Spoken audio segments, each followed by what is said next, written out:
রাস রজনীকুলের দ্বিতীয় পর্ব।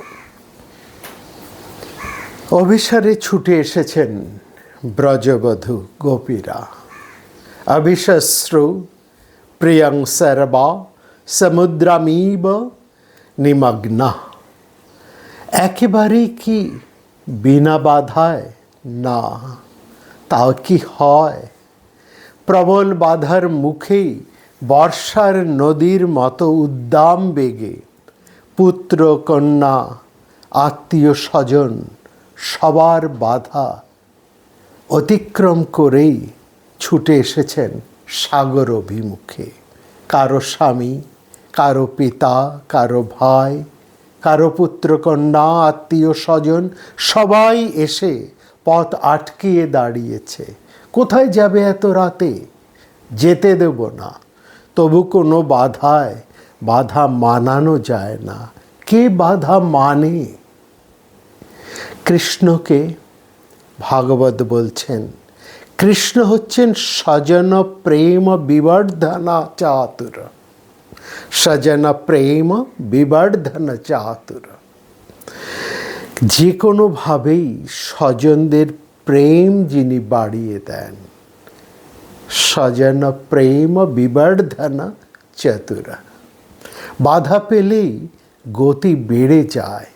বাধা না থাকলে হ্রাস থাকে না। সংসারে বাধা আছে বলেই না বাধা কাটানোর সাধনার এত গুরুত্ব। শুকদেব কৃষ্ণ সম্পর্কে বলছেন দুটি শব্দ, ঋষিকেশ এবং অধুষ্কজ। দিশন্নপি ঋষিকেশং কিমুতধ্যক্ষজ প্রিয়া। ইন্দ্রিয়ের অধীশ্বর রূপে তিনি ঋষিকেশ। আবার ইন্দ্রিয়ের সব জ্ঞান তার অর্থাৎ নিচে পড়ে থাকে বলে তিনি অধুষ্কজ। ইন্দ্রিয়ের সব জ্ঞান নিচে পড়ে থাকে বলে তিনি অধুষ্কজ। তার প্রতি ভালোবাসা চর্মে আবদ্ধ থাকে না, তা মর্মের হৃদয়ের বস্তু হয়ে ওঠে। আর যদি তার প্রতি বিদ্বেষও থাকে, তাও কেমন যেন নিচে পড়ে যায়। ভালোবেসে যেমন সিদ্ধ হওয়া যায়, তেমনি তাকে বিদ্বেষ করেও তারা কেমন সিদ্ধ হয়ে গেল, স্বরূপে লাভ করল। যেমন হিরণ্যকশিপু, যেমন কংস, যেমন শিশুপাল। বিদ্বেষ করেও তারা সিদ্ধ হয়ে গেছেন। সিদ্ধিং যথাগত দিশন্নপি ঋষিকেশম। এখানেই শ্রীকৃষ্ণের প্রতি ভালোবাসা কিংবা বিদ্বেষ, সাধারণ জাগতিক প্রেম ভালোবাসা কিংবা বিদ্বেষ হতে সম্পূর্ণ পৃথক। গোপীকে ভাগবত বলছেন এরা সব শ্রীকৃষ্ণের মাধুর্য আস্বাদনকারী, দেবীচরী। দেবজন্ম সার্থক করবেন বলে তারা এসেছেন। অরণ্যবাসী একনিষ্ঠ সাধক তপস্বীরা, ঋষিরা, তারা সবাই গোপী হয়েছেন। শ্রীরামচন্দ্র যখন সীতা বিরহে পাগল পারা, তখন দণ্ডকারণ্যবাসী ঋষিরা অনুভব করেছিলেন একান্তিক অনুরাগের স্বরূপটি কেমন হয়। তাদের মনে মনে এই বাসনা হয়েছিল এমন একান্তভাবে একনিষ্ঠ তন্ময়তার সাথে ঈশ্বরকে ভালোবাসার, ঈশ্বরকে মধুর রসে আস্বাদন করার, অনুসন্ধান করার। শ্রীরামচন্দ্রের আশীর্বাদে এবার তাদের গোপী জন্ম। তারা প্রত্যেকেই সাধন সিদ্ধ ঋষিচরী গোপী। গোপীদের সম্পর্কে ভাগবত বলছে এরা প্রত্যেকেই হচ্ছেন অশুল্ক দাসিকা, নিঃশর্ত সমর্পণকারী। গোপীদের কাছে শ্রীকৃষ্ণই একমাত্র পুরুষ, আর সবই প্রকৃতি। এদের ভাব কেমন? অচ্যুত চিন্তায় তারা কখনো কাঁদেন, কখনো হাসেন, কখনো আনন্দে মেতে ওঠেন, আর কখনো অলৌকিক ভাবনে, অলৌকিক কথনে মগ্ন হয়ে যান। কখনো নৃত্য গীত মুখরিত উন্মত্ত, আবার কখনো পরমানন্দ লাভ করে গভীর তুষ্ণী ভাব হয়ে বসে থাকেন। কদ্রে কচ্চিদ্দন্তৌ অচ্যুত চিন্তয়া কচ্চিৎ, কচ্চিদ্রো দন্ত অচ্যুত চিন্তয়া কচ্চিৎ, হসন্তি নন্দন্তি বদন্ত লৌকিকা, নৃত্যন্তি গায়ন্ত অনুশীলন্ত জং, ভবন্তি তুষ্ণিং পরমেত্ত নিবৃত্তা। এই ভাবানুগ্রহিতা গোপীজন সাধক চিত্ত উন্মুখ হয়ে ছুটে এসেছেন শ্রীকৃষ্ণের আকর্ষণে। এই ভাব অনুগ্রহিত গোপীজনেরাই একমাত্র তার আহ্বানে এমনভাবে ছুটে আসতে পারেন। কিন্তু এদেরকে যে ঘর থেকে চ্যুত করে নিজের দিকে টেনে নিয়ে এলেন অচ্যুত, ঘর থেকে চ্যুত করে নিজের দিকে টেনে নিয়ে এলেন অচ্যুত। কিন্তু এত সহজে কি তাকে পাওয়া যায়? সাধনার প্রতি পদক্ষেপে সাধককে কঠিন হতে কঠিনতর পরীক্ষার বাধা একের পর এক পার হয়ে যেমন আসতে হয়, তেমনি পূর্ণত্বের দুয়ারে এসেও তাদের কঠিনতম পরীক্ষা দিতে হয়। এখানে চিত্ত বিকলতার ফাঁদ পাতা থাকে। শ্রীমান সনাতন গোস্বামী বলছেন, কথা আরম্ভ করেছেন, নিখিল বাগ্ময়ী দগ্ধাবিদং বরিষ্ঠ। শ্রীকৃষ্ণ সম্পর্কে বলছেন, নিখিল বাগ্ময়ী দগ্ধাবিদং বরিষ্ঠ। বাগ বিদগ্ধ বরিষ্ঠ শ্রীকৃষ্ণ। সুখদেব শ্রীকৃষ্ণের বিশেষণে বলছেন বদতাং শ্রেষ্ঠ, যিনি কথায় চতুর, চতুর শিরোমণি, যার কথায় ভাষা এবং অর্থের চাতুর্য রয়েছে, রয়েছে বিবিধ ভঙ্গিমা ও বৈচিত্র্য এবং নিপুণতা। তিনি তার বাক চাতুর্যে গোপী হৃদয়ে সৃষ্টি করলেন চিত্ত বিকল্পতা, চিত্ত বিকলতা। নন্দনন্দন নিজে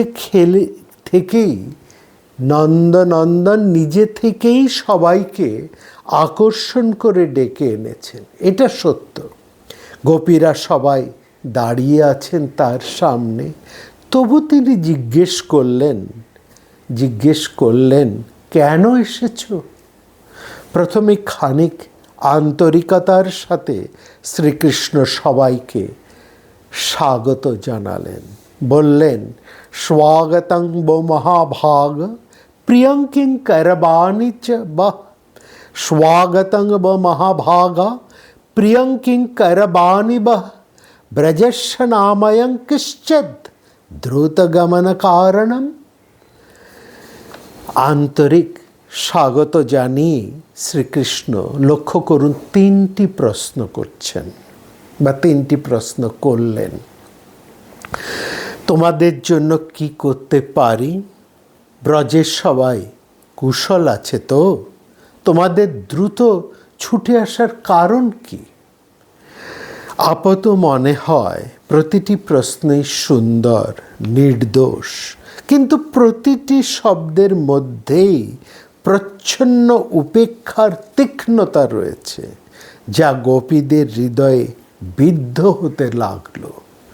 নিজে হতে ডেকে এনে কি জন্য এসেছো এই প্রশ্ন, এই জিজ্ঞাসা আর যাই হোক সমাদর সূচক নয়, উপেক্ষা এখানে স্পষ্ট। বংশীধ্বনিতে আকুল আহ্বান, ঘরে থাকা দায়, আর আসার পরেই অনাদর সে কি সহ্য করা যায়? শ্রীকৃষ্ণ বলছেন, এই গভীর অন্ধকার রাত, ভয়ঙ্কর জন্তু জানোয়ার রয়েছে এই অরণ্যে। তোমরা অবলা নারী, যাও ব্রজে ফিরে যাও, ঘরে ফিরে যাও, এখানে তোমাদের থাকা ঠিক নয়। প্রতিঘাত ব্রজং নেহ স্তেয়ং স্ত্রী বিসুমধ্যমা। এবার আরম্ভ হলো নানা ধরনের যুক্তি আর উপদেশের পালা। বললেন শ্রীকৃষ্ণ, তোমাদের বাবা মা, ভাই, ছেলেরা, স্বামীরা, সব আত্মীয় স্বজন এতক্ষণ দেখতে না পেয়ে অস্থির হয়ে নিশ্চয়ই খুঁজতে বেরিয়েছেন। বিচিন্নন্তিহি অপশ্যন্ত। আর যদি নিছকই বেড়াতে এসে থাকো, তাহলে চাঁদের আলোয় এসব ফুলের শোভা, বন, যমুনা, তরু শোভা সবে তো দেখা হলো। তবে আর দেরি করছো কেন? এবার ঘরে ফিরে যাও। মাচিরং জাত গোষ্ঠম। গোষ্ঠ মানে ব্রজভূমি, অর্থাৎ গোপীদের আবাসস্থল। তোমরা সব সতী সাধ্যী, যাও গুরুজনদের সেবা করো। শুশ্রূষধ্যং পতিম। শিশুরা রয়েছে, তারা কান্নাকাটি করছে, ঘরে ফিরে দুধ খাওয়াও গে। বলছেন শ্রীকৃষ্ণ, হয়তো আমার উপর অতিরিক্ত স্নেহে বিবশ হয়েই এসে পড়েছ। হয়তো আমার উপর অতিরিক্ত স্নেহে বিবশ হয়েই এসে পড়েছ। হয়তো সেটা অস্বাভাবিক, অযৌক্তিক তেমন নয়, কারণ আমাকে তোমরা বড়ই ভালোবাসো। তবুও শ্রীকৃষ্ণ বলছেন, তোমাদের ধর্ম হলো অকপটে স্বামীর সেবা করা, সন্তান সন্ততি আত্মীয় স্বজনের পালন পোষণ করা। আর একথা যদি সত্য যে আমার প্রতি তোমাদের এত অনুরাগ, যার জন্য ঘর ছেড়ে সব ছেড়ে বেরিয়ে পড়েছ, তবে বলবো, আমাকে তো ঘরে বসেই পাওয়া যায়, পাওয়া যেতে পারে। কেবলমাত্র আমার নাম শ্রবণ, রূপ চিন্তন, ধ্যান, কীর্তনের মাধ্যমে আমার উপর সব ভার অর্পণ করলেই শ্রবণাৎ, দর্শনাৎ, ধ্যানাৎ, ময়ি ভাব অনুকীর্তনাৎ আমাকে পাওয়া যায়। তার জন্যে আমার কাছে এরকমভাবে ছুটে আসার কি দরকার? না তথা সন্নিকর্ষেণ। কি কঠিন প্রত্যাঘাত! গোপীদের কি কঠিন পরীক্ষায় তিনি ফেলেছেন উপেক্ষার মাধ্যমে। আর বেচারি গোপীদের কি করুণ অবস্থা, সেটা একবার লক্ষ্য করুন। যার জন্য তারা সব ছেড়ে ছুটে এসেছেন এই গভীর রাত্রে, তার কি অপ্রিয় ভাষণ, বিপ্রিয়ঙ্গবিন্দা ভাষিতম। কি অপার চিন্তায় পড়লেন তারা, বিষাদে মুহ্যমান। কত আশা, কত সংকল্প নিয়ে তারা ছুটে এসেছেন সব ত্যাগ করে। আজ যেন সব ভেঙে পড়ল। ভগ্ন সংকল্পা বিষণ্ণা চিন্তামাপ দুরত্যায়াম। গোপীদের দুঃখ ভারাক্রান্ত মুখগুলির নিপুণ বর্ণনা দিয়েছেন ভাগবতকার। মুখগুলো শোকে বেদনায় আনত, দুঃখে প্রবল বেদনায় তারা কেবলই দীর্ঘশ্বাস ফেলতে লাগলেন। যার জন্য তাদের এমন করে সব ফেলে ছুটে আসা, তারই এমন নিদারুণ প্রত্যাঘাত।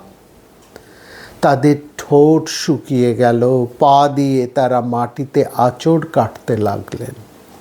চোখের কাজল ধুয়ে গেল, অবিরল অশ্রু প্রবাহে। মুখে কোনো কথা নেই, স্তব্ধ মৌন বজ্রাহতের মতো তারা নিশ্চল। কৃত্বা মুখান্যব সূচ শশনেশ শুষ্য দ্বিধাধরণি চরণেন ভুব লিখ্যন্ত্য অশ্রুরূপাতমশিভি কুচকুঙ্কুমানি তস্থু মৃজন্ত উরুদুঃখ ভরাস্ম তৃষ্ণিম। অশ্রৈরূপাতমশিভি, চোখের কাজল সব ধুয়ে গেল। কুচকুঙ্কুমানি, সমস্ত কুমকুম তা গলে বুক বেয়ে পড়তে লাগলো। তস্থ মৃজ্যন্ত উরু দুঃখ ভরাস্ম তৃষ্ণিম, দুঃখে তারা স্তম্ভিত হয়ে রইলেন। দিশেহারা অবস্থা খানিক কাটিয়ে একটু স্থির হয়ে গোপীরা ভাবছেন, এই কি সেই প্রিয়তম প্রেষ্ঠ কৃষ্ণ যার জন্য তারা সব কামনা বিসর্জন দিয়ে ছুটে এসেছেন এমন করে? তদর্থ বিনিবর্তিত সর্বকামা। এ যেন অন্য কেউ, অচেনা কোনো মানুষ। তারা পরস্পর নিজেদের মুখ চাওয়াচাই করে ভাবছেন। সংরভ গদ গদ গীর অব্রবত অনুরক্তা। শ্রীকৃষ্ণ গোপীদের লক্ষ্য করে 10টি শ্লোক উচ্চারণ করেছিলেন। শ্রীমান সনাতন গোস্বামী বলেছেন, 10টি শ্লোক তো নয়, যেন 10টি ইন্ধন, শুষ্ক কাঠ। তার সাথে যোগ করেছেন ঔদাস্য বহ্নি। প্রতিটি শ্লোকে গোপীদের প্রতি নির্মম ঔদাসীন্য উপেক্ষা ব্যক্ত হয়েছে। দাউ দাউ করে জ্বলছে হৃদয়ে ঔদাস্য অনল। তাদেরকে কাছে এনে জিজ্ঞেস করছেন, কেন এসেছো? ফিরে যাও, ঘরে ফিরে যাও। তোমাদের এত রাতে এখানে থাকাটা শোভা পায় না। তোমাদের কাজ, তোমাদের সংসারে, তোমাদের প্রিয়জনের সেবা করো। আর যদি সত্যিই তোমরা, হ্যাঁ বুঝি, আমাকে ভালোবাসো, সেই জন্য এরকমভাবে ছুটে এসেছো, কিন্তু আমাকে পাওয়ার জন্য তো এভাবে ছুটে আসার কোনো প্রয়োজন নেই। কৃষ্ণ বলছেন কি নির্মম। তিনি নিজে ডেকে এনেছেন, তার ডাক উপেক্ষা করা যায় না। তারপরে তিনি বলছেন, আমাকে তো ঘরে বসেই পাওয়া যায়, শ্রবণ কীর্তন অনুধ্যানের মাধ্যমে। তার জন্য এখানে ছুটে আসার কি প্রয়োজন? কি নির্মম আঘাত। খানিক সম্বিত পেয়ে যেন একটু স্থির হয়ে পরস্পরের মুখের দিকে চেয়ে ধীরে ধীরে শ্রীকৃষ্ণের প্রশ্নের উত্তর দিতে আরম্ভ করলেন গোপীরা। তারা বেদনাহত, অশ্রুসিক্ত, উপেক্ষার চরম তাড়নায় মর্মাহত, তবু শান্ত, ধীর, শরণাগত। গোপীরা বলছেন ধীর লয়ে, শান্ত সমাহিত, অথচ স্বভাবে প্রতিষ্ঠিত থেকে বলছেন কৃষ্ণকে দুটি সম্বোধনে। এক, তুমি বিভো অর্থাৎ সর্বব্যাপক, এবং 2, দুরবগ্রহ, স্বাধীন, স্বতন্ত্র। এই দুটি সম্বোধনে গোপীরা বলছেন তুমি তো বিভো, সর্বব্যাপক, সবখানে তুমি রয়েছ। তাই নিশ্চয়ই তুমি জানো আমরা কি জন্য এসেছি, কেমনভাবে এসেছি। আমরা যে সব ছেড়ে নিঃশেষে সব ত্যাগ করে তোমার চরণে আশ্রয় নিয়েছি। সন্তজ্য সর্ব বিষয়ং স্তব পাদমূলম, কোনো পিছু টান রেখে আসিনি। তোমার যে ভালো সে কথা আর কেই বা জানে। জানি তুমি স্বতন্ত্র, স্বাধীন, দুরবগ্রহ। হে দুর্লভ ধন, তুমি যা খুশি আমাদের নিয়ে করতে পারো, তবু আমাদের একান্ত প্রার্থনা, আদিপুরুষ যেমন মুমুক্ষুকে দূরে ঠেলে দেন না, ত্যাগ করেন না, বরং ভজনা করেন, কাছে টেনে নেন, তুমি তেমন করেই আমাদের কাছে টেনে নাও। আমাদের সাথে এমন নৃশংস ব্যবহার করো না, ফিরে যেতে বলো না। ময়িবং বিব আরহতি ভাবান গদিতুম নৃশংসম। এখানে আদিপুরুষ বলতে গোপীরা কিংবা ভাগবত কাকে বোঝাতে চাইছেন? যিনি বিস্তৃতভাবে সর্বত্র বিচরণশীল উরুগায়, তিনি আদিপুরুষ। আরও স্পষ্ট করে ভাগবতে যদি আমরা ভীষ্মস্তবটি দেখি, সেখানে সাক্ষী স্বরূপ আদিপুরুষ হিসেবে নারায়ণকেই বোঝানো হয়েছে। এষ বৈ ভগবান সাক্ষাৎ আদ্য নারায়ণ পুমান মোহয়ন মায়া লোকং গুড়শ্চরতি বিষ্ণিষু। যদুকুলে প্রচ্ছন্নভাবে বর্তমান শ্রীকৃষ্ণ হচ্ছেন ভগবান, ভগবান স্বয়ং, কিন্তু আদিপুরুষ সাক্ষাৎ নারায়ণ। ঋগ্বেদে যেমন নারায়ণের সর্বব্যাপক মহিমা আত্মসাৎ করে বিষ্ণুর অমল মহিমা, বিষ্ণুর নকং বীর্যানি প্রবচং পার্থিবানি বিমেম রাজংসি, আর পরবর্তী সময়ে বিষ্ণুর এই সর্বময় মহিমা এবং তার সহস্রোত্তর সহস্র নামও ভাগবতীয় শ্রীকৃষ্ণ তিনি আত্মসাৎ করেছেন। যেমন জনার্দন, পদ্মনাভ, গোবিন্দ, দামোদর বলতে শ্রীবিষ্ণুকে বোঝায়, তেমনি শ্রীকৃষ্ণকেও। অতএব এদের সবার মূল বা আদি হিসেবে নারায়ণ হচ্ছেন গোপী উচ্চারিত সেই আদি পুরুষ। এখানে গোপীরা বলছেন, তুমি যে বলছো ঘরে ফিরে গিয়ে পতি পুত্র সুহৃদবর্গের সেবা করতে, তুমি তো আমাদের কাছে শ্রেষ্ঠ প্রিয়তম বন্ধু আত্মা, আমাদের আত্মস্বরূপ। তোমার সাথে আমাদের সম্পর্ক ধর্মের নয়, মর্মের। তোমার সাথে আমরা একাত্ম। আচ্ছা বলো তো, জীবের চরম স্থান কোথায়?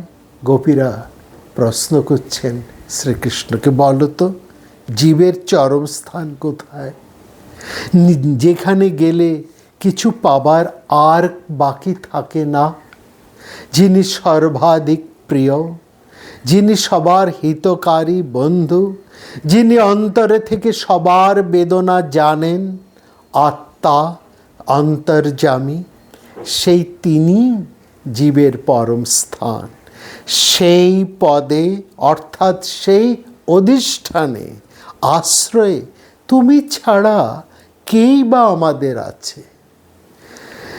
সবার মূল অধিষ্ঠান স্বরূপ একমাত্র তুমি।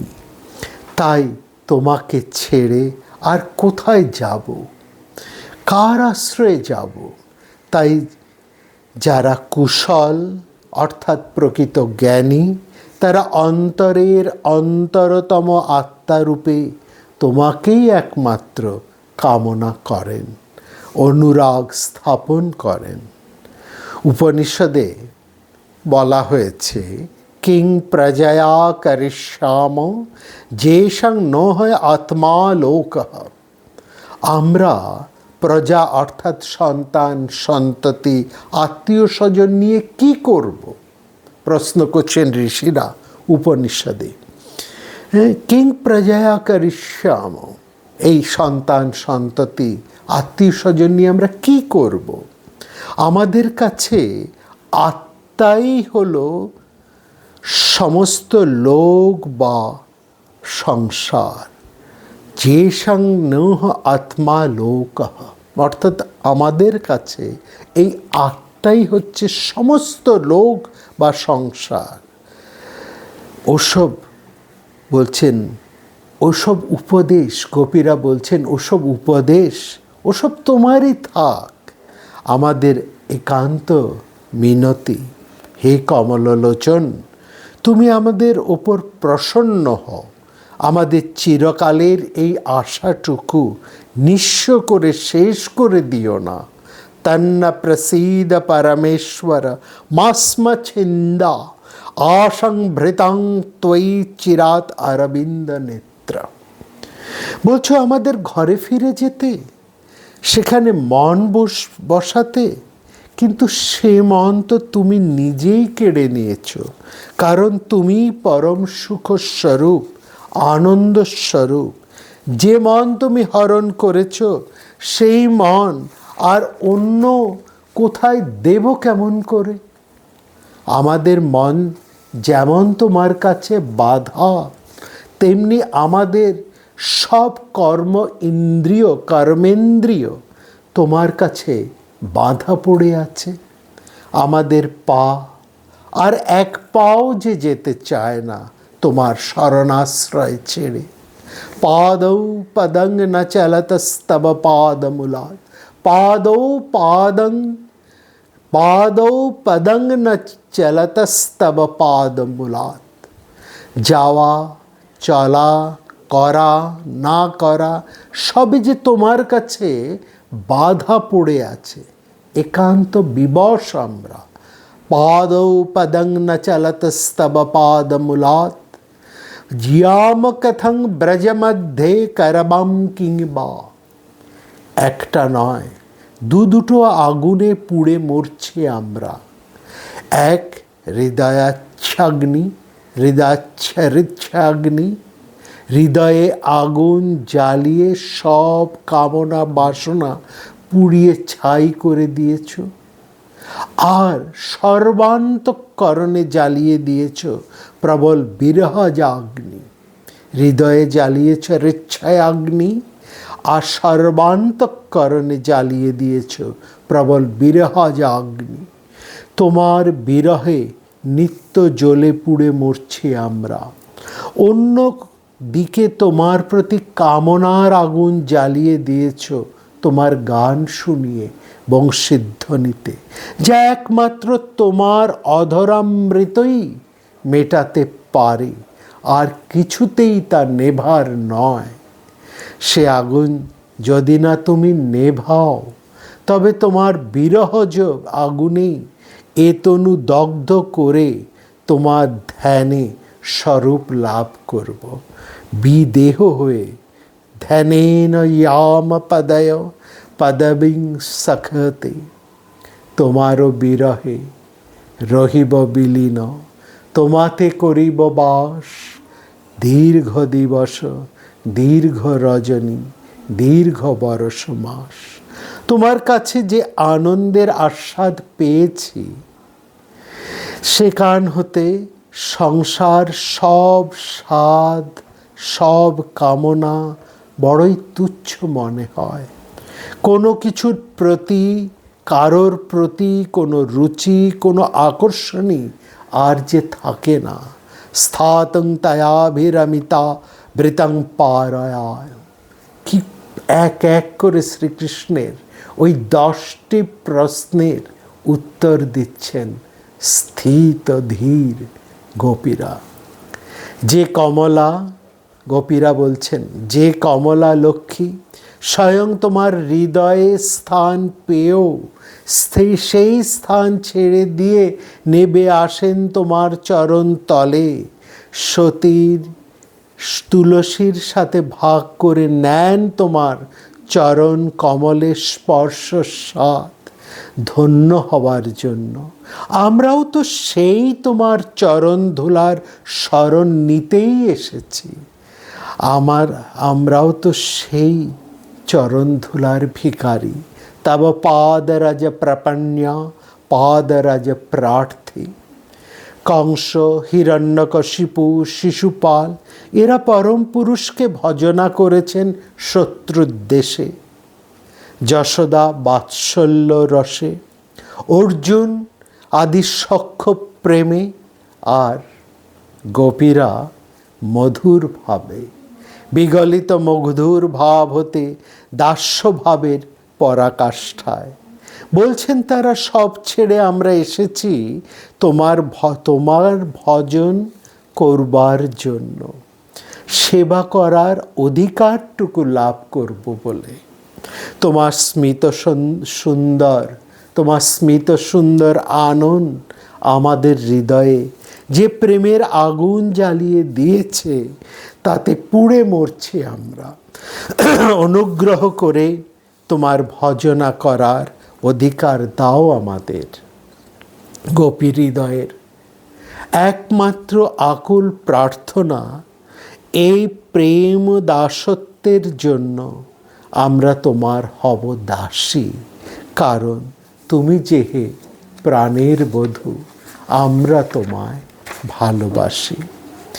তপ্তাত্মনং পুরুষভূষণং দেহি দাস্যম। মধুর দৈন বিনয় আকুল সেবা লালসা। মধুর রসের পাত্রী গোপীরা চাইছেন দাসিত্ব, মাধুর্যের দাসত্ব। তপ্তস্তনেষু চ শিরেষু চ কিঙ্করিণাম। তত্ত্বজ্ঞ জ্ঞানীদের দুটি বিচারধারা, একটি কর্মমীমাংসা, অন্যটি ব্রহ্মমীমাংসা। গোপীজন সাধক চিত্তের কাছে কেবল প্রেম মীমাংসা, তারা কর্মমীমাংসাও বোঝেন না, ব্রহ্মমীমাংসাও বুঝতে চান না, কেবলই তাদের প্রেম মীমাংসা, এবং তা পরিণত হয় সেবক সুলভ মধুর দাস্যে। কেমন সেটি? জননী সন্তানের পরম সেবা করে অনন্ত সুখ লাভ করে। সেখানে জননীর ওই বাৎসল্যের মধ্যে দাস্যভাবটিও কিন্তু সুন্দরভাবে লুকিয়ে আছে, সেবকের ভাবে। সখা প্রিয়জনের সব ধরনের আদেশ পালন করে সুখ বৈভব লাভ করে। ওই যে সেবা, প্রিয়জনের পরম সেবা, ওর মধ্যেও দাস্যভাব লুকিয়ে আছে। আর দ্বৈতের চরণ সেবা করে মাধুর্যময় ব্রহ্ম আস্বাদ অনুভব করে। এখানে তারই পরম প্রকাশ। মধুর রসের পাত্রী গোপীচিত্ত কামনা করছে কিঙ্করিত্ব, সেবাধিকার। হৃদয় হতে নেবে এসে চরণ ধুলায় ধূসর হবার একান্ত প্রার্থনা, পরম ও চরম শরণাগতি। এখানে দর্শনের বিচারধারা রসের ভূমিকায় বহমান। শাস্ত্রে যা অভূতপূর্ব। দু ধরনের মানুষকে ভাগবত আহ্বান করেন শ্রোতা হবার জন্য, ভাবুক আর রসিক। ভাবুক শ্রোতা, তারা ভগবান ঈশ্বরত্বে নিমগ্ন। রসিকজন প্রেম পীযুষ পান করে মৌন স্তব্ধ। এক ধরনের সাধক ধ্যান ভূমিতে নিমজ্জিত হয়ে ফুটিয়ে তোলেন সহস্রার, ফুটিয়ে তোলেন হৃৎকমল। সেখানে গোপী হৃদয় প্রেমিক সাধক যারা অন্য ধারার, প্রেমের মাধুর্য দিয়ে দাস্যের সেবাধিকারে জাগিয়ে তোলেন হৃদয় শতদল। ফুটে ওঠে মূর্ধা, তৃপ্তি দিয়ে দীপ্তি জাগান তারা। গোপী প্রার্থনায় আমরা অনুভব করি প্রেম সাধনার যথার্থ অধিকারী কারা, আর সেই সাধনার মূল চাহিদা বা ভিক্ষাটিই বা কী, তাও ফুটে ওঠে আমাদের সামনে। ভক্তির ভিত্তি হচ্ছে বিরক্তি বা বৈরাগ্য, যে সেটি যথাযথ জন্মেছে কিনা বারবার এই পরীক্ষা দিতে হয় ঈশ্বরের কাছে। কতটা ছাড়তে পারো তা তিনি নিজে যাচাই করে নেন। সত্যি এ তোমার বৈরাগ্য না ক্ষণস্থায়ী আবেগ, তার প্রমাণ দিতে হয় পদে পদে। শেষ পর্যন্ত তিনি পরীক্ষা করে নেন, বাজিয়ে নেন, যাচাই করে নেন, সত্যি তোমরা আমার জন্য অর্থাৎ ঈশ্বরের জন্য সব ছাড়তে প্রস্তুত, নাকি মনের আবেগে ছুটে চলে এসেছ। গোপী হৃদয়ের মধ্যে সতত দীপ্যমান বৈরাগ্য প্রদীপ, তা কখনোই তৎকালিক হৃদয়াবেগ নয়। উপনিষদের সেই অমৃতবাণী যেন গোপী জীবনের আভূষণ। তদেতাত্মা প্রেয়পুত্রাৎ প্রেয়বিত্তাৎ প্রেয় অনস্মাৎ সর্বস্মাৎ অনন্তরং যদয়াত্মা। বাকি সব দুদিনের, তুমি একমাত্র একান্ত আপন প্রিয়তম। ভাগবতে কৃষ্ণকে গোপীরা বলেছেন প্রাণবায়ু। আর সব না হলেও জীবন বাঁচে।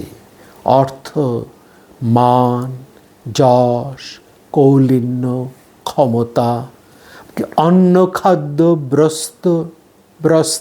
বস্ত্র, যাবতীয় যা কিছু, এসবের খুব যে একটা প্রয়োজন তা নয়। এসব না হলেও জীবন বাঁচে, কিন্তু বায়ু ছাড়া, বাতাস ছাড়া এক মুহূর্ত বাঁচা যায় না, বাঁচা সম্ভব নয়। আর এই বায়ু, এই বাতাস এতই তা স্বাভাবিক, এতই সহজ, যার জন্য আলাদা কোনো অনুভূতির প্রয়োজন নেই। অমূল্য বলেই যেন সাংসারিক বিচারে সেটি আপাত মূল্যহীন।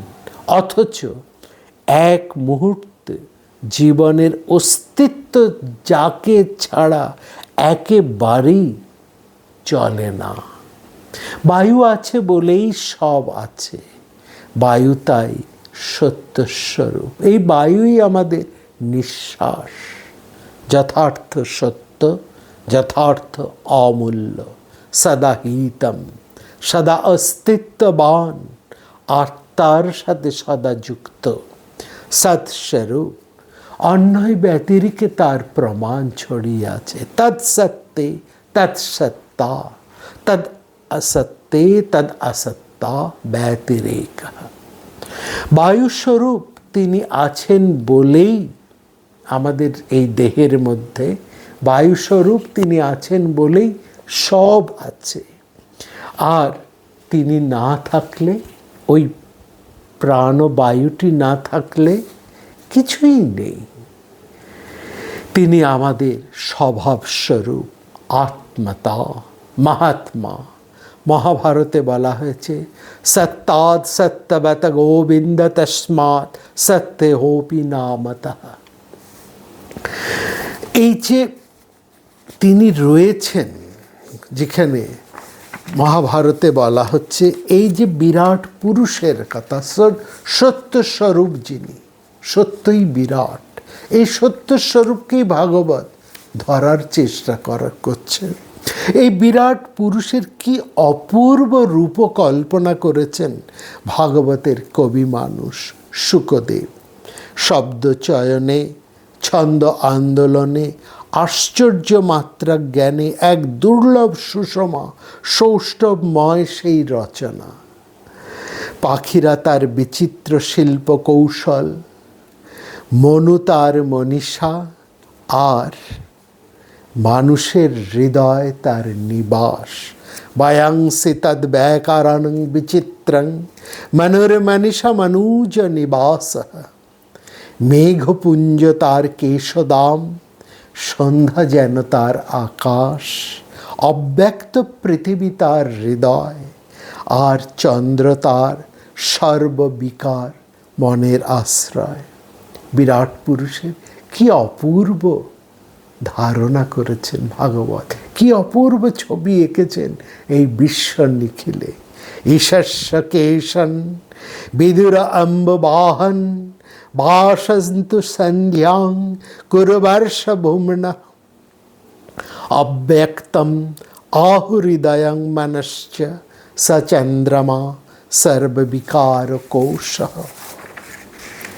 বিশুদ্ধ বৈরাগ্য এবং জ্ঞানের দৃঢ় ভিত্তিতে প্রতিষ্ঠিত এই গোপীজন সাধন প্রেম কি প্রার্থনা করে, কি চায়? চায় সে ঈশ্বরকে, তবে তত্ত্বে নয়, শুষ্ক কঠিন সাধনায় নয়, বরং দেহ মন প্রাণ সর্বেন্দ্রিয় দিয়ে আস্বাদন করতে চায় তাকে, লুটিয়ে পড়তে চায় তার শ্রীচরণ কমলে, বিকিয়ে দিতে চায় তার সর্বস্ব। অধরামৃতের আস্বাদন, আবার চরণ সেবার অধিকার। একদিকে সে চায় অধরামৃতের আস্বাদন, অন্যদিকে সে চায় চরণ সেবার অধিকার। তব পাদ রজ প্রপন্না, চরণ ধুলায় শরণাগতির পরম আস্বাদন, পরম আবেদন। নিঃশেষে নিশ্চিহ্ন করে দেবার মধ্যেই প্রেমের সার্থকতা, যে সেখানে সম্ভোগের কোনো স্থান নেই।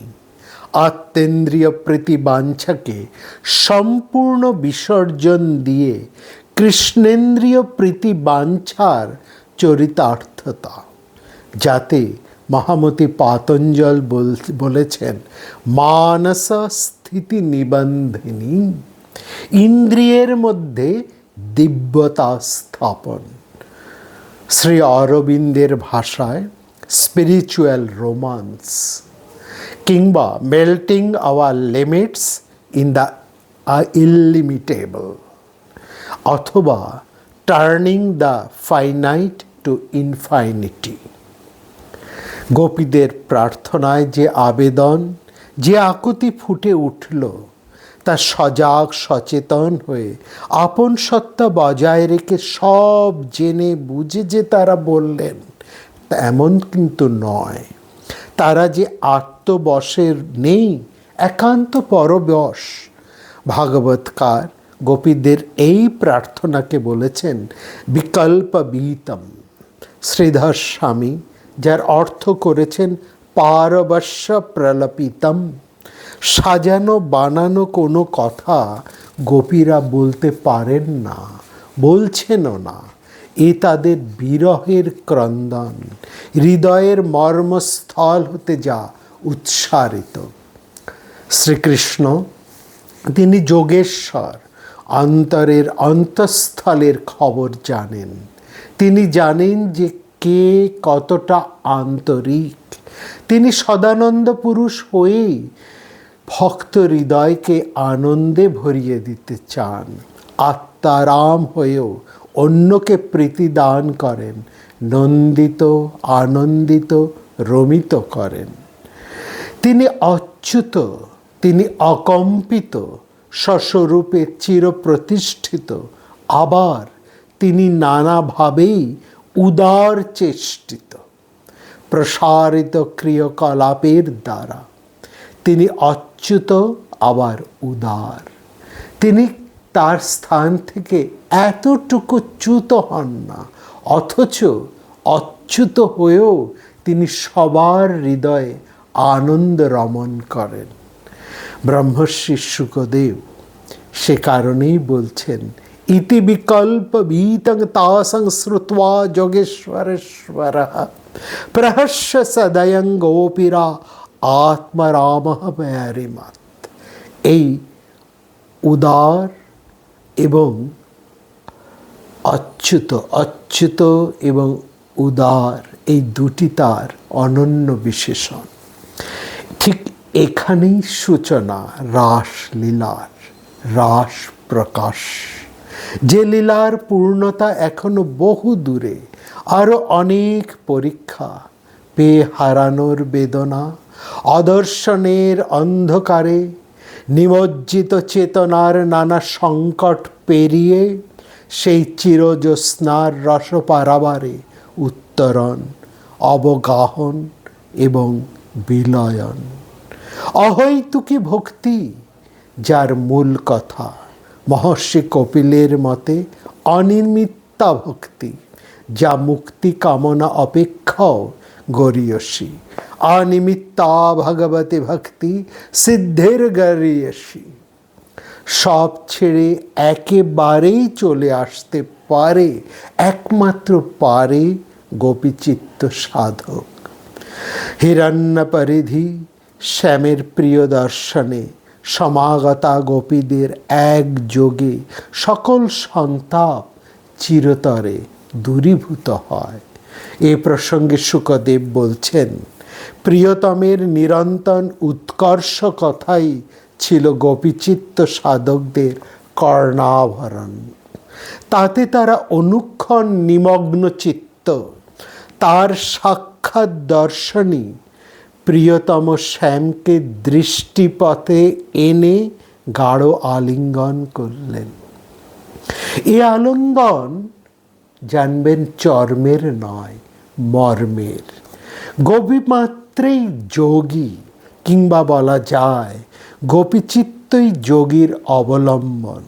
এই গোপী হৃদয় লাভ করে একজন যোগী সুষুপ্তির সাক্ষী প্রাজ্ঞ চৈতন্যকে আলিঙ্গন করে যেমন হৃদয়ের সব তাপ শোক ব্যথা দূর করেন, তেমনি ধর্ম অর্থ কাম মোক্ষ চতুর্বর্গের কোনোটি তাদের কাছে প্রার্থনীয় হয়ে ওঠে না। একমাত্র তাদের প্রার্থনা শ্রীকৃষ্ণের পাদপদ্মে জন্ম জন্মান্তর ঐকান্তিকা ভক্তি। তাদের ব্রত বিশ্বহিত, এটাই স্বাভাবিকই বৃত্তি। ঈশ্বরের কাছে অষ্ট ঐশ্বর্যময় গতি বা মোক্ষ তাদের কাছে প্রার্থনীয় নয়। তাদের প্রার্থনা নিখিল প্রাণীর অন্তরে থেকে তাদের সমূহ ব্যথা বেদনাকে নিজে ভোগ করে সকল দুঃখ যন্ত্রণার অবসান ঘটানো। তা কেবল নিজের নয়, অপরের সকলের দুঃখ যন্ত্রণার অবসান। এই প্রার্থনা আমরা ভাগবতে বারবার দেখি। তারা প্রার্থনা করছেন আমরা সমস্ত দুঃখ নিজে হতে বরণ করব, গ্রহণ করব, আর এভাবেই আমরা অন্যের দুঃখ মোচন করব। এই যে বিশ্বহিত ব্রত, এটাই গোপী ব্রত। আর তাদের প্রার্থনা একমাত্র জন্ম জন্মান্তরের ঐকান্তিক ভক্তি। তারা মুক্তি চায় না।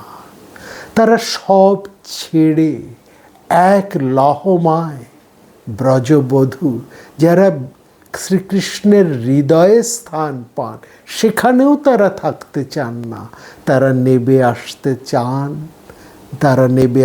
চান, তার পদে, তার পদ সেবিকার অধিকারটুকু তারা মাত্র চান।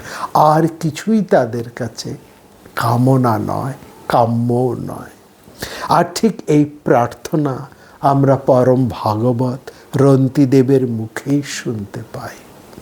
না কাময়ে অহংগতিমীশ্বরাৎ পরম অষ্টাধিযুক্তম পুনর্ভবং বা আর্তিং প্রপদ্যহম অখিল দেহভাজম অন্তঃস্থিতো येन ভবন্ত দুঃখ। মাত্র দুটি পর্বে এই সমস্ত গোপী হৃদয়ের ভাবকে ধরে ফেলব, এমন দুঃসাহস আমরা করি না। রস রজনী কুলের যে সমস্ত গোপীচিত্ত একাত্ম হয়ে আছে, যে ভক্তিতে, যে ভালোবাসায়, যে প্রেমী, তার এক কণ মাত্র যদি জীব লাভ করতে পারে, সে উদ্ধার হয়ে যায়। সত্যি এই ভালোবাসার পরম বাঁধনে জীব যুক্ত হয়ে আছে ঈশ্বরের সাথে। আর সমস্ত পথ উপায়, সমস্ত উপাসনার ধারা বড় কঠিন, একমাত্র সহজ এই ভক্তি বা ভালোবাসায়, যেটা গোপীরা দেখিয়ে দিয়েছেন। কিন্তু সেটা কি এতই সহজ? তাও তো নয়। গোপীদের মতন এমন করে কে ভালোবাসতে পারেন? তার কাছে তারা মোক্ষ পর্যন্ত কামনা করেন না, কোনো ঐশ্বর্য সুখ তো নয়। এমনকি জন্ম জন্মান্তর ধরে তারা এমনই দুঃখ পেতে চান, কারণ দুঃখের পারেই তো বসে আছেন সেই দুঃখ মোচন, যিনি রাসমণ্ডল রচনা করে আছেন। সেই মণ্ডলে একমাত্র প্রবেশের অধিকারী গোপী জনচিত্ত সাধক। এইটুকুই আমাদের শুধু বলার। সবাই মাঝে গোপীদের সেই স্পর্শটুকু, সেই ভক্তির কণাটুকু মাত্র ছড়িয়ে পড়ুক, এই প্রার্থনা। ভালো থাকবেন সবাই, গোপীর চিত্ত আস্বাদন করে আনন্দ।